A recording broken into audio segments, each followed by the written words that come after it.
Hey everybody, POG Gamer, starting this over again. Something I hit and I fucking lost my video. Anyway, a lot of people have been doing this. Southern Star Gamer, been watching him a lot. Go check him out. I've subscribed to him. Do a lot of retro pickups. I mean, I do some. I'm not doing a huge collecting, but I'm going to start doing these more. I'm picking up some of the retro. I'm very picky. I am picky. I didn't pick the POG Gamer name just because that's who I am. So I'm not going to collect everything. I'm collect what I want, and it's cool if you won't collect everything. More power to you. But I'm going to show you some retro pickups today.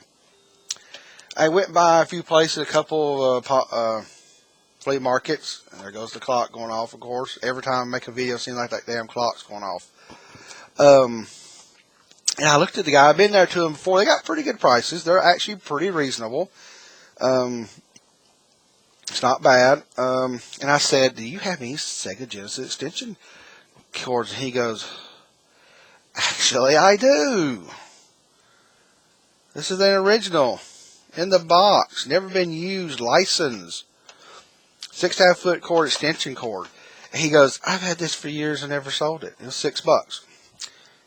I've seen some of these things third party on Amazon, and I've read some reviews that people get them and they're dirty. I think some people are just picking them up and selling them nasty. I mean, this thing has never been undone. Never. You see that? Sega. These are not, this is not reproduction. I only need one. So this is 6.5 foot. My wife got me the Super Retro Trio, does Super Nintendo, Super Famicom, Genesis, and Mega Drive. Its default controller comes with is a reproduction of the Super Nintendo, and it's fantastic. It's almost just virtually perfect. And it plugs it into a Sega Genesis port. And I think actually a lot of people don't realize those ports are really just not Genesis. They were on Atari. They were on a lot of things. I think it was a ColecoVision or a television. You can actually pop them out and pop anyone on. This is a DB. It's a 9-pin connector. It's just a default connector, so that's why they make them. So the only thing about the Super Retro Trio is the damn cords on it are so short that I couldn't really set close enough, so I plug in a Super Nintendo controller, but the system only allows the port work with Sega games. Maybe it's the way the hardware works. I don't know. So now, I think it was around 4, so see, I don't get like 10 or 11 feet. Hopefully I'll be able to sit back and have one controller on it. That's going to be good. And he's going to get to play some of these games. These next two here. I didn't have the Genesis. I didn't have all that when I grew up. I was a Nintendo boy. And my wife told me about, she saw it out when she was with friends, a new game store. They have gaming, comics, magic, and all this kind of stuff. I went in. Pretty, fancy, nice. All around, and I looked at this. I saw this last week at McKay's. MCKYS is in the southeast or so, and they do everything. They give you trade in. I had like $10 to trade in. Streets of Rage 2. Like I said, I played 1 a bunch from my friend who had a Genesis. 2 is just heralded on some of the best music ever, and it's just a classic. You know how much that place wanted for Streets of Rage 2? $55, and I was like, no.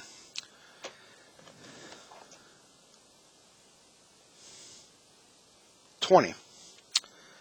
And it is a gorgeous box. And I do mean gorgeous. No manual, but it's probably the pack-in game. But the pack-in game looks really good. And the box is just so shiny. And like I said, I had some trade-in at this place, so this was $10. So this is something I finally want to actually be able to play and listen to this music, which was, heralded some of the best music out there, and it's going to be fun to play. I mean, I may not say maybe the best game ever, but it's just like it's one of those things. Streets of Rage 2. I finally got this in my collection. Then I look up, and I was like, no, it can't be that. Really? $8. Looking at the back, it's a little gnarled, a little bit right there. It's not bad, actually. I think I just saw it's gnarled, but still it's not bad at all. I mean, it's bright. really good.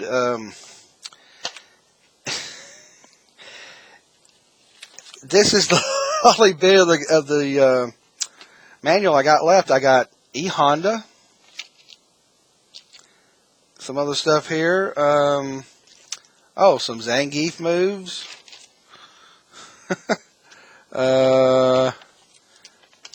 Ew. Dirt or something. Dalzine. Yeah, I may have to put this in a bag or something. But it's funny that all he got was part of the manual, but it's pretty well taken care of. It snaps. It looks pretty bright.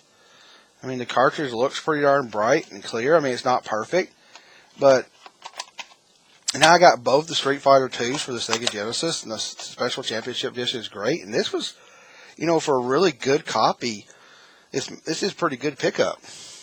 So, and going, I was surprised. I wanted this bad boy. It looks great. It just looks great sitting up somewhere. It's not really beat up. It just looks clean. It looks like it's really put up and kept up. And I have this one, even at $20, I think that'd have been maybe a little high to some people. I'm very cheap. I am cheap about this stuff, but I just couldn't believe I found this. So I have both of them in the box. The Special Championship Edition box looks like shit. I'm going to have to get it redone. Give me a new one. And then, from the same guy I got my cable from, I didn't know that you could play PlayStation games in the PS3. I didn't have the PS3 till much later on. My wife bought it, and we played a bunch of games on there. And now I'm like, really? One of the best games ever to me was the Soul Edge, and leading into Soul Calibur, because Soul Edge was a fighting game that was in the arcade. They made a version 2, and it allowed you to play as Cervantes, and it fixed the Soul Edge guy at the end of the game. I played this up here. I played it on my PS3 and still love it. Still kicks my ass. This last guy is still very, very hard. But when they brought it home due to some copyright problems and using the word Edge, this is version 2 that gives you all the, the characters, excuse me, and, all this cool stuff. And it was Soul Blade. It was released for the PlayStation. This is complete. $8. It looks great. The disc is scratch free. It's perfect. And I put that bad boy up there in my PlayStation 3, or our PlayStation 3 here, and I played through it, and I'm like, oh shit, 30, 40 minutes just went by. I remember how cool that was. So that was my retro pickups. Very small. I'm really glad I got the 2 Genesis games. So yeah, and I mean, now I got Soul Blade. I'm looking for Silent Hill at a decent price. People want $50 for it. I'll find it at a good price so I can actually get up there and play it. I'm still going to the Genesis more than the Nintendo. That first shop I went to really was gouging prices. It was pathetic how bad. They were only like 80 or something bucks for Turtles in Time, and I was just like, you people are fucking stupid. It sucks that we're, us collectors, people jumped on the bandwagon, excuse me, and they're charging these back-assers bullshit prices. I'm not going to pay it. So, I got some good stuff here. I got a good pickup. So, yeah, this is the first of my retro game pickups, and I do appreciate everybody watching. Picky Old Gamer.